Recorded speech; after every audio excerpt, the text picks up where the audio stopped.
But before we continue, I have some breaking news, and special correspondent Thomas Morgan is here to talk about it. Hey there, John. How's it going? Pretty good, Tom. You're breaking into this week's DF Direct here because something happened. Yeah. We published that Skyrim article. Switch 2 obviously had higher input lag than most of us were expecting.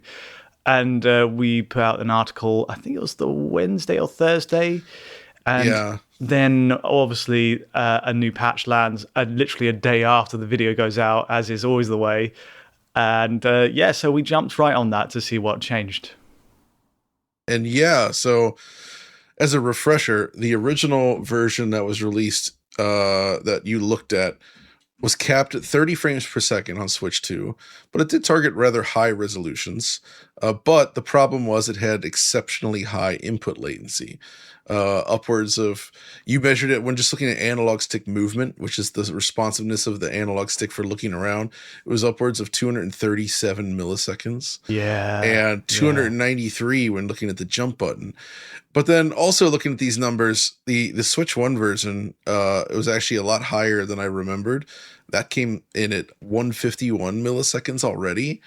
Versus say the PS5 version, which is all the way down at 60 milliseconds. Yeah. So if you were playing on Switch anyway, you were already going to have a bad time, but it seems like things got a lot worse. But now we have this patch here, and this is the one that says it fixes the input lag, but there is a caveat, isn't there? Yes. So this is the patch ending 7.3 in the number there, version number.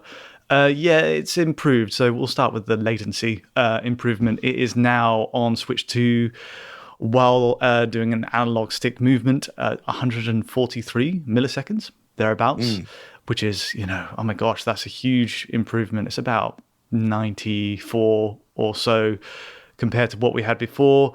I will say right away, you can ignore the numbers almost and just jump into it yourself, and you can judge and say, yeah, that feels a lot smoother. I noticed it right away.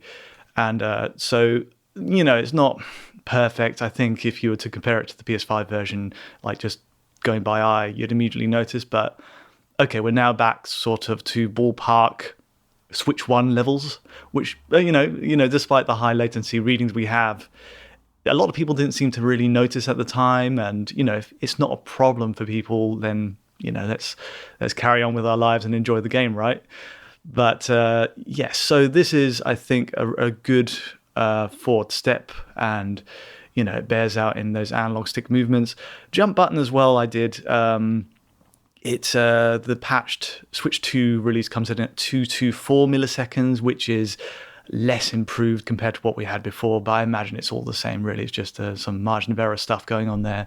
So it's an improvement all round on this new patch, right in time for Christmas. So we're ready. It's good news on the surface. It's a hot fix, and they've jumped in very quickly to address what was very widespread concerns on forums. So good stuff there. For good reason. Yeah. So let's dig into the downside, which is the frame rate cap at 30 has been removed. This allows the game to run completely unlocked to 60 FPS, which on the surface sounds like good news, right? But it really depends on whether it can get close to 60. And the bottom line is it doesn't change any visual settings. So what you end up with is it's running at 4K DLSS, running from a native 1440p with all the same settings it was running at before. And the fact it's running unlocked just shows you the true raw naked frames, that it would have been running at behind that 30 FPS cap, which is to say 30 to 35 while roaming the open world. It doesn't seem to ever go under 30, which is good, but it's sort of like it just sort of tops out at 35. And if you really were to, push it and look at the sky, you'd get 45 FPS. If you go into a dungeon, it's maybe 45 to 50. And if you look at the sky or just go face the eyeball to a wall, you're getting 60 FPS there. So, there is scope. It would have been nice to, it just seems like a very strange, quick choice to solve the issue. So it seems, the thing is it's clearly not a simple fix. But their solution here was simply to remove that cap. So that implies that the cap itself, the VSync cap they were using, added a tremendous amount of input lag, which is Yeah. not good. But there should be a way to cap it at 30 without incurring a gigantic penalty in terms of uh, input latency. So that's something they need to work on. What I would like to see the most actually is like a sort of a mix, if you will, where you would have, say, a quality mode that targets 30 with a 30 FPS cap fixed Right. if possible, followed by a performance mode that is actually more aggressive with the settings, Hmm. which presumably, 1440p native res with DLSS up to 4K, we know that that's not that cheap. Uh, on top of everything else. So I feel like there might be some headroom to make adjustments to actually get a higher frame rate here, because right now you just left with something that feels not great. It's just way too unstable and unpleasant to control. Yeah.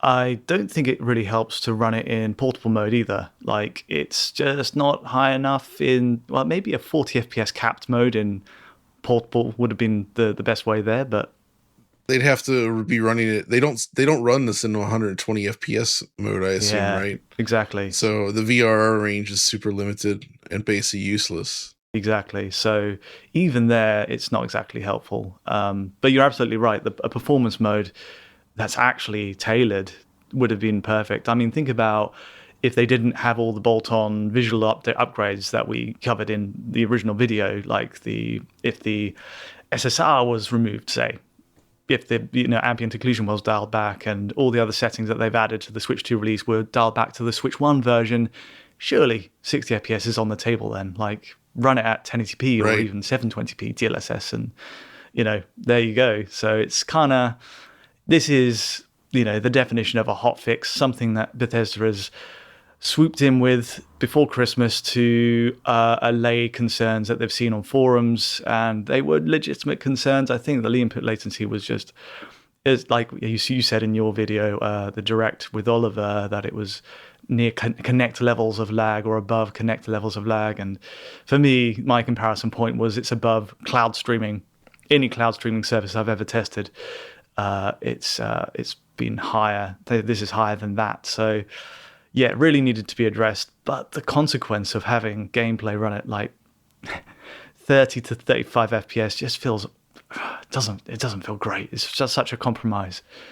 Oh, what a shame. So it's still not a great version of the game at this point, but at least it's a little more playable, even if it visually now looks kind of worse due to the unstable frame rate. But man, tricky situation. Thankfully, if you really want to play Skyrim, it seems that there's plenty of other options out there for you right now. Heck, I almost would have just been happier if they just allowed the Switch 1 version to just run at full frame rate or something, but Exactly, yeah.